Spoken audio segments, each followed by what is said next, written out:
Another story heavily discussed online today is the role of social media in a recession.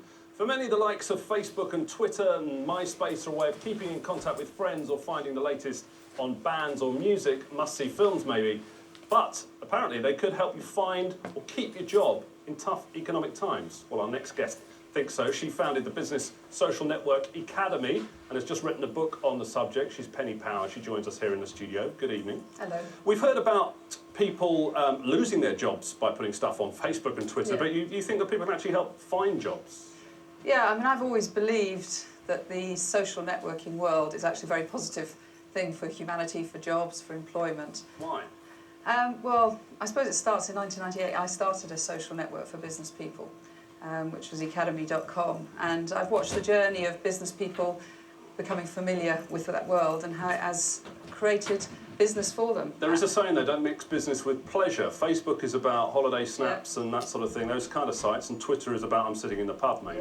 And your site is a bit more like, you know, LinkedIn, those sites. Don't you keep them separate? Isn't that more advisable? They do. I mean, I suppose what we've created is something that bridges the gap between being social and being in business, because we've created a niche site that's about business people using it. So they have permission to talk about their business, but being social is critical on it, because social networking is all about who you are, not broadcasting your business message, because then that would be pretty horrible. Penny, I'm all ears. How do I get a job on Facebook or sites like that? On social networking, well, it's not an instant thing. It's about building a brand, building your reputation. And I think increasingly the world of employment's about what people say about you rather than what you say about yourself. Who's talking about you, what information you're sharing, what knowledge do you have, in what way do people respect you as an individual. And if you look at the sort of way that people are building their profiles online, they're building a reputation that people respect and want to do business with them as a result of that. A lot of people, though, especially I know when Facebook brought in, say, themed ads to relate to what they were talking about, didn't like the advertising and didn't like that sort of thing. I mean, businesses, let's talk about businesses now. Can they make money out of social networking sites? They can. I mean, I've just How do they do it? How do they do it? Well, I've just finished a book, Know Me, Like Me, Follow Me, which we've just launched, and that was by talking to a lot of businesses and understanding across the world how they're doing it. And I don't believe in the broadcast message for the advertising world. I believe in conversation marketing, where you're actually building your reputation through a conversation, and blogging. I mean, blogging is a great way of sharing your expertise. So if you look at social media as sharing your knowledge, social networking is about sharing and building up your contacts. So we've got your blog, we've got a shot of your blog we can show up. You know, obviously you're updating that all the time. I mean, how does that get you business?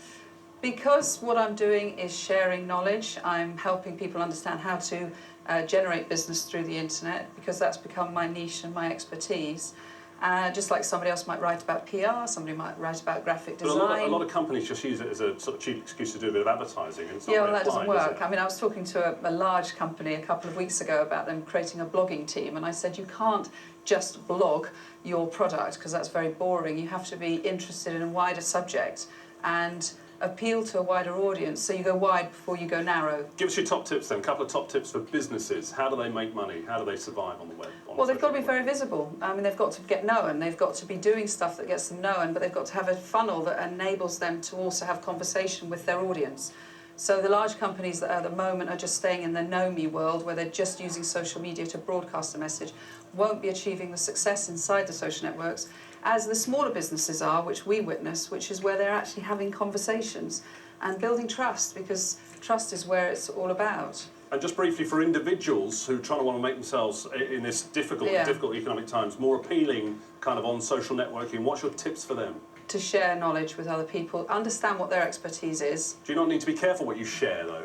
You know, not your holiday snaps. No, and not your knowledge. I mean, if you're a business person, you've got experience and you've got knowledge and you've got a passion about what you do, and it's about writing about that and building a network around you that want to follow you and trust what you share. People in business know that, but individuals don't know that, do they? They use social media in a casual way. Yeah, and that's why I wrote the book, because there is our audience tends to be the plus 40 that are having to learn this world for the first time, but when you look at the younger generation, it's very intuitive to them. And yeah, it's not something that's easy for the people who haven't grown up in social networks to learn, because they want to broadcast, because that's the marketing that they know.